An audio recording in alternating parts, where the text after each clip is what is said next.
ॐ जटिने दण्डीन नित्यं लम्बोदर शरीर्णे कमण्डलु निषङ्गाय तस्मै ब्रह्मात्मने नमः। नमः किरणचन्द्राय कैशरानन्दस्वामिने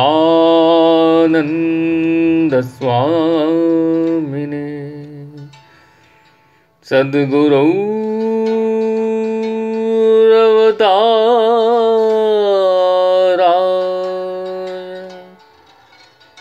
दर्वेशाय नमो नमः।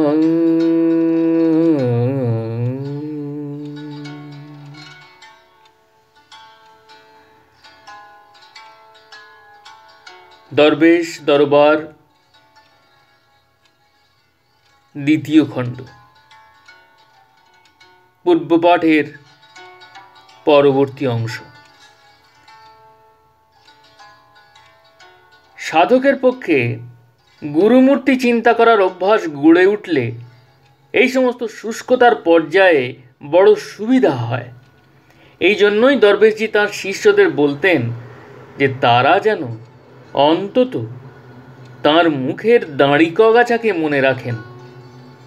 সাধক যেমন নাম করতে অশক্ত হলে গুরুমূর্তি স্মরণের সাহায্যে আবার নামের স্বাভাবিক স্রোত ফিরিয়ে আনতে পারেন, তেমনি সাধনের বিশেষ অবস্থায় সম্ভবত গুরুতত্ত্বে প্রবেশের সৌভাগ্য হলে ইষ্ট আর নামের রূপে প্রকাশিত থাকেন না, গুরুমূর্তি রূপেই সাধকের কাছে লভ্য হন বা ধরা দেন। এ অবস্থায় আর নামের স্ফুরণ হয় না। দরবেশজি শিষ্য নারায়ণ দাসজিকে বলেছিলেন যে সাধনের এমন একটা অধ্যায় আসে যখন নাম করারও প্রয়োজন হয় না, নাম নিজেও সাধকের কাছে আর প্রকাশিত থাকেন না। কিন্তু তা সত্ত্বেও সাধক তাঁর অভ্যস্ত নাম সাধন পরিত্যাগ করেন না, কারণ যে নামকে আশ্রয় করে অবলম্বন করে তিনি ওই দুর্লভ অবস্থায় পৌঁছান, সেই নামের প্রতি কৃতজ্ঞতাবশত তিনি প্রণালীবদ্ধ সাধন বজায় রেখেই চলেন।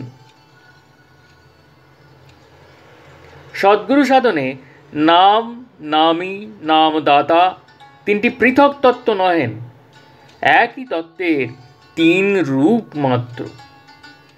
এদের মধ্যে সাধকের কাছে নাম মনোগ্রাহ্য মাত্র, ইন্দ্রিয়গ্রাহ্য সহজে হন না। নাম দাতা মূলত ইন্দ্রিয়গ্রাহ্য, কিন্তু নামই কি মন কি ইন্দ্রিয় কোনোটারই গ্রাহ্য নন। কিন্তু যেহেতু তিনটি প্রকাশের স্বরূপ একই, সেজন্য সাধনের অবস্থা ভেদে এর তিনটি ইন্দ্রিয়গ্রাহ্য হয়ে উঠতে পারেন এবং উঠেও থাকেন। যতক্ষণ সেসব অবস্থা লাভ না হয় তখন পর্যন্ত নামকে অবলম্বন, নামদাতাকে পথপ্রদর্শক উপদেষ্টা এবং অজ্ঞাত নামীকে একটি লোভনীয় প্রাপ্তি বা মহাশক্তিশালী বস্তু বলে সংস্কার থেকেই যায়। সাধকের সাধনের তীব্রতাও নির্ভর করে অজানা নামীকে জানার বা তাঁকে আয়ত্তে আনার লোভ বা আগ্রহের তারতম্যের উপরে। এই জন্যই সাধনের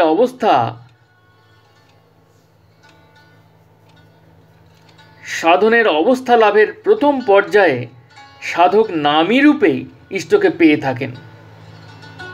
নাম দাতারূপী ইষ্ট তখনই সাধকের কাছে ধরা দেন না। সাধকের সেই তত্ত্ব ধারণা করার অবস্থা তখনও থাকে না বলে। তবু নামী তত্ত্বজ্ঞ সাধকের কাছে ওই অবস্থাতেও নামদাতা প্রিয়তর হতে থাকেন। সংস্কারাচ্ছন্ন সাধক তাকে তখনও প্রিয়তম বলে বুঝতে পারেন না। ইষ্ট দর্শন বা ইষ্ট বা নামই লাভ হওয়ার পরেও নামদাতা, মানুষ দেহে বিরাজিত নামদাতা সাধকের কাছে পরমাত্মীয় হলেও আলাদা বস্তু বলেই প্রতীয়মান হন। এর পরের অবশ্যম্ভাবী অবস্থায় সাধক হঠাৎ দেখতে পান, নিশ্চিতভাবে জানতে পারেন যে নবরূপে প্রকাশিত যে গুরু, যিনি সাধন জীবনের আদি সত্য, নাম পাওয়ার আগেই যাকে পেতে হয়, তিনি সাধন মার্গের শেষ সত্যও বটেন। সেই গুরুই নামের অক্ষর কয়টির মধ্যেই ছিলেন। তিনি সংস্কার সৃষ্ট নামের মূর্তিতে প্রকাশিত হয়েছিলেন এবং তিনিই পরম তত্ত্ব, তিনিই লক্ষ্য, তিনিই একং নিত্যং বিমলমচলং সর্বধীশাক্ষিভূতম। সাধক তখন দেখেন সাধনের আদিতেই তিনি গুরুকে পেয়েছিলেন, কিন্তু পূর্ব সংস্কারের বাধায় সেই পরিচিত গুরুর দিকে না তাকিয়ে তিনি গুরুরই অন্য রূপ, নাম বা কখনো নামিকেই লক্ষ্য বলে ধরে নিয়েছিলেন। এই বোধের বা উপলব্ধির ভূমিতে সাধক একথা ভাবেন না যে নাম বা নামেরই অন্য রূপ বা পরিণতি নামদাতার রূপ, বরং তিনি বোঝেন পরিচিত নামদাতাই তার সংস্কার কেটে না যাওয়া পর্যন্ত তার পথ চলা সুগম করার উদ্দেশ্যে কখনো নাম বা কখনো নামই সেজে তাকে সঙ্গ দিয়েছেন। নামদাতাই তাই সাধকের প্রিয়তম হয়ে যান। সাধনার্থী মানুষের কাছে নামদাতা বড় জোর একজন বিশ্বাসভাজন ব্যক্তি। সাধন শেষে দেখা যায় যে সাধন মার্গের যত কিছু অভিজ্ঞতা তার সমস্তই নামদাতারই বিচিত্র প্রকাশ। তখনই সাধকের কাছে গুরুতত্ত্ব বা নামদাতা তত্ত্ব পরম সত্য হয়ে ওঠে। নাম, নামী ও নামদাতা তিনে এক, একে তিন হলেও চরিতার্থ সাধকের কাছে, ভক্তের কাছে নামদাতাই শেষ পর্যন্ত বিরাজ করেন। তার নাম রূপ বা নামী রূপ আদরণীয় হলেও প্রাণের সামগ্রী হয়ে থাকেন না। এই ভাবেরই উদাহরণ দেখা যায় পরম ভক্ত হনুমানের সেই সুন্দর উক্তিটিতে, শ্রীনাথে जानकी नाथे अभेद परमात्मनि तथापि मम सर्वस्व राम कमललोचन।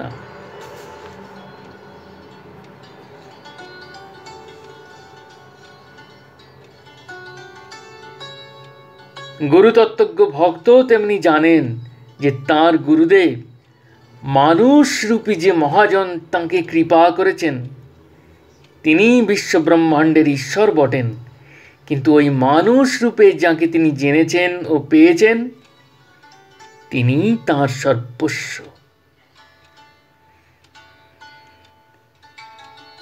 এ প্রসঙ্গের জ্যোতি টানার আগে একটি সাধারণ কিন্তু বহু প্রচলিত সংশয়ের কথা আলোচনা করা দরকার। মানুষ মূর্তিতে বিরাজিত গুরুদেব যদি ঈশ্বর হন, তবে একই সময়ে বিভিন্ন অবয়বে বিরাজিত গুরু দেহগুলি সবই তো ঈশ্বর হয়ে যান। কারণ মনে হয় যে এভাবে দেখতে গেলে ঈশ্বরের একমেবা দ্বিতীয়ম তত্ত্বটির যেন বিরোধ ঘটে। দ্বিতীয় রকমের সংশয় হয় নিতান্ত সংকীর্ণ বুদ্ধি থেকে। কোনো শিষ্য তারা নিজের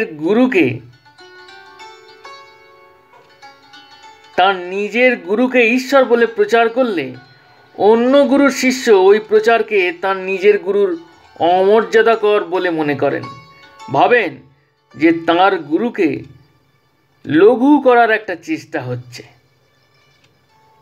প্রথম ধারণাটি সম্বন্ধে কথা বলা যায় যে ঈশ্বর যেমন একম, তিনি তেমনি সমস্ত শক্তি বা ক্ষমতারও আধার। একই সময়ে, একই মুহূর্তে, এক স্থানে অথবা বিভিন্ন স্থানে বিবিধ রূপে নানা রকম দেহে প্রকাশিত থাকা ঈশ্বরের পক্ষেই সম্ভব। ঈশ্বরের এই গুণকে যারা অস্বীকার করেন তাঁরাই সাম্প্রদায়িক হয়ে পড়েন। তাঁদের পক্ষে হিন্দুর ঈশ্বর মানতে হলে মুসলমান বা খ্রিস্টানের ভগবানকে উড়িয়ে দিতে হয়। এই রকম যারা বিশ্বাসী তারা বৈষ্ণব হলে শাক্তের দেবীকে, কিংবা শাক্ত হলে বৈষ্ণবের ঠাকুরকে নস্যাৎ করে দিয়ে থাকেন। ঈশ্বরের শক্তিতেই এদের কোনো শ্রদ্ধা থাকে না বলে এরা বুঝে উঠতে পারেন না যে সংস্কারাচ্ছন্ন সাধকের প্রকৃতি ও রুচি মাফিক ভগবানকে কত রূপে, কত রঙে, কত ঢঙে অহরহ বিরাজ করতে হয়। একটু একটু সংস্কার কাটতে থাকলেই সাধক বেশ বুঝতে পারেন যে তাঁর আরাধ্য একই মুহূর্তে আরো অসংখ্য রূপে, অজস্র বেশে আরো অনেকের আরাধ্য হয়ে ধরা দিচ্ছেন। আরাধ্যের অনেক রূপের কথা জেনেও সাধক কিন্তু তার নিজের পছন্দ মতো রূপেই আরাধ্যকে পেতে চান। সেই এক রূপেই আসক্ত হয়ে থাকেন।